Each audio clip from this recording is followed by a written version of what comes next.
നമസ്കാരം.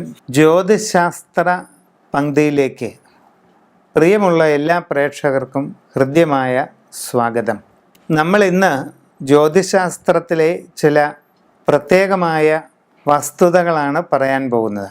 നക്ഷത്ര ജ്യോതിഷം അഥവാ സ്റ്റെല്ലാർ അസ്ട്രോളജിയുടെ വിവിധ വശങ്ങളാണ് നാം ഇവിടെ പറയാനായിട്ട് പോകുന്നത്.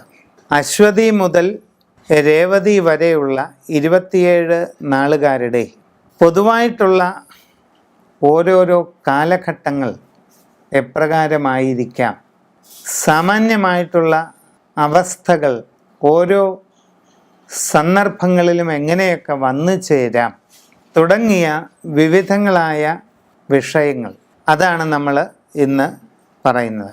നമ്മൾ 27 നാളുകളാണ് നക്ഷത്ര ജ്യോതിഷത്തിൽ ഉള്ളത്. ലൂനാർ അസ്ട്രോളജി അഥവാ ചാന്ദ്ര ജ്യോതിഷത്തിൻ്റെ ഭാഗമാണ് ഇവ. നിരയന ജ്യോതിഷമെന്നും പറയും. നക്ഷത്രങ്ങളെന്ന് പറയുമ്പോൾ നമ്മൾ ആകാശത്ത് ഇങ്ങനെ കൺചിമ്മി തെളിയുന്ന ആ കാണുന്ന വെറും നക്ഷത്രങ്ങളെ പറ്റിയിട്ടല്ല പറയുന്നത്. ഒരു നക്ഷത്ര മണ്ഡലം എന്ന് പറയുന്നത് ആകാശത്ത് 13.25 ഡിഗ്രി, കുറച്ചുകൂടെ വ്യക്തമായി പറഞ്ഞാൽ 13.33 ഡിഗ്രി അളവാണ് ഒരു നക്ഷത്ര മണ്ഡലം. ഭൂമിക്ക് ചുറ്റുമുള്ള അന്തരീക്ഷ മണ്ഡലത്തെ ഒരു പരിപൂർണ വൃത്തമായി പരിഗണിച്ചാൽ ആ വൃത്തത്തിൻ്റെ ഗണിതപരമായ അളവ് 360 ഡിഗ്രിയാണ്. അങ്ങനെയുള്ള വൃത്താകൃതിയിലുള്ള അന്തരീക്ഷ മണ്ഡലത്തിൽ 30 ഡിഗ്രി വരുന്ന ഒരു ദൂരപരിധി, അതിനെയാണ് ഒരു രാശി അഥവാ ഒരു രാശി മണ്ഡലം എന്ന് പറയുന്നത്. അങ്ങനെ 12 രാശികൾ, 30 ഡിഗ്രി അളവ് വീതമുള്ള 12 രാശികൾ ചേരുമ്പോൾ ഒരു രാശിചക്രം, വൃത്താകൃതിയിലുള്ള ഒരു രാശിചക്രം പൂർത്തിയാകും. ഇത് കൂടാതെ 360 ഡിഗ്രി അളവുള്ള രാശി വൃത്തത്തെ 27 ചെറിയ ഭാഗങ്ങളായിട്ട് വിഭജിച്ചാൽ ആ ഓരോ ഭാഗവും 13.33 അളവുള്ള ഒരു മേഖലയായിട്ട് വരും. ആ ഒരു മേഖലയാണ് ഒരു നക്ഷത്ര മണ്ഡലം. ആ ഒരു മേഖലയിൽ കാണപ്പെടുന്ന കോൺസ്റ്റലേഷൻസ്, താരാപഥങ്ങളുടെ വ്യൂഹം, അവയെ അടിസ്ഥാനമാക്കി അതിന് പേരുകൾ നൽകിയിരിക്കുകയാണ്. അപ്പോൾ ഭൂമിക്ക് ചുറ്റുമുള്ള വൃത്താകാരമായ മണ്ഡലത്തിൽ 13.33 ഡിഗ്രി അളവ് വരുന്ന ഒരു മേഖലയാണ് ഒരു നക്ഷത്ര മണ്ഡലം. അശ്വതി, ഭരണി, കാർത്തിക, രോഹിണി എന്നറിയപ്പെടുന്നത് ഈ നക്ഷത്ര മേഖലകളാണ്. ഈ ഒരു നക്ഷത്ര മേഖലയിലൂടെ ചന്ദ്രൻ കടന്നു പോകാൻ എടുക്കുന്ന ഒരു കാലയളവാണ് ഒരു നാൾ. അത് ശരാശരി 60 നാഴിക അഥവാ 24 മണിക്കൂർ കൊണ്ടാണ് ഒരു നക്ഷത്ര മേഖലയിലൂടെ ചന്ദ്രൻ കടന്നു പോകുന്നത്.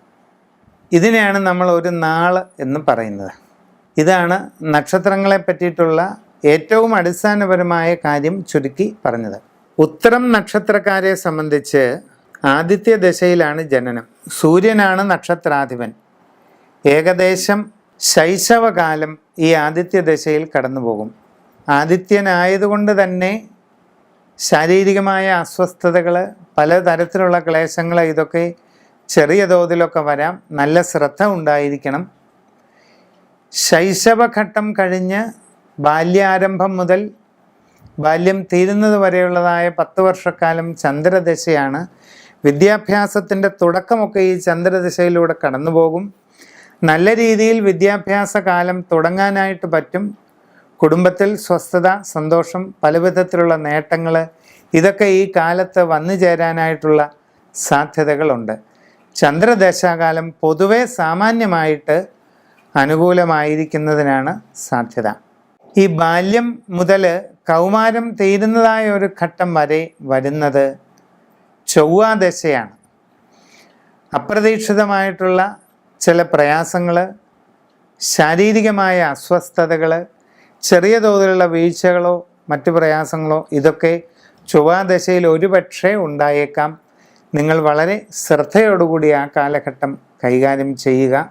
ഇങ്ങനെ കൗമാരകാലം തീരുന്നതായ ഘട്ടം കഴിഞ്ഞാൽ യൗവന ആരംഭ ഘട്ടത്തിൽ തുടങ്ങി ഏറെക്കുറെ യൗവന അവസാന കാലഘട്ടം വരെ നീണ്ടു നിൽക്കുന്നതായ രാഹുദശ, വളരെ ജാഗ്രതയോടുകൂടി ആ രാഹുദശയുടെ ആരംഭം നിങ്ങൾ കടന്നുപോയാൽ പിന്നീട് രാഹുദശ മധ്യമാകുമ്പോൾ നല്ല രീതിയിൽ വിജയിക്കാനായിട്ടുള്ളതായ അവസരം ഉണ്ടായി വരുന്നതാണ്. ഈ രാഹുദശ തീർന്നാൽ അത് യൗവന അവസാന സന്ദർഭത്തോടുകൂടി ഏകദേശം തീരുന്നതാണ്. അത് കഴിഞ്ഞാൽ വ്യാഴദശയാണ്. ഈ വ്യാഴദശാകാലം എന്ന് പറയുന്നത് യൗവനത്തിൻ്റെ അവസാന കാലം മുതൽ മധ്യപ്രായം ഏറെക്കുറെ പകുതി എത്തുന്നത് വരെ നീണ്ടു നിൽക്കുന്നതായ ഒരു 16 വർഷക്കാലമാണ്.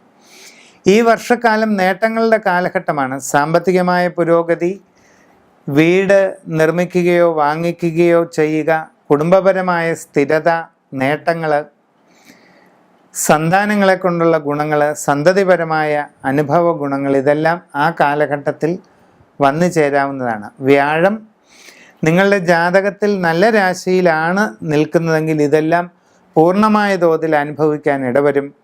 വ്യാഴം പ്രതികൂലമാണെങ്കിൽ പലപ്പോഴും ഇവയ്ക്ക് കുറവ് വരികയും ചെയ്യാം. മധ്യപ്രായത്തിൻ്റെ ഏകദേശം മധ്യം മുതൽ അങ്ങോട്ട് വാർദ്ധക്യാരംഭം വരെ നീണ്ടു നിൽക്കുന്നതായ ഒരു 19 വർഷക്കാലം ശനിദശയാണ്. ഉത്തരം നാളുകാർക്ക് ശനിദശാകാലം പൊതുവെ അനുകൂലമായിരിക്കും. ആരംഭത്തിൽ ചെറിയ അസ്വസ്ഥതകൾ ഉണ്ടാകുമെങ്കിലും പിന്നീട് ജീവിതത്തിൽ കൂടുതൽ ഉയരങ്ങളിലേക്ക് എത്തിച്ചേരുക, കീർത്തി, നേട്ടങ്ങൾ, ഒരുപാട് അനുഭവ ഗുണങ്ങൾ, ഇതെല്ലാം തന്നെ നിങ്ങൾക്ക് ശനിദശയുടെ കാലഘട്ടത്തിൽ പ്രതീക്ഷിക്കാം.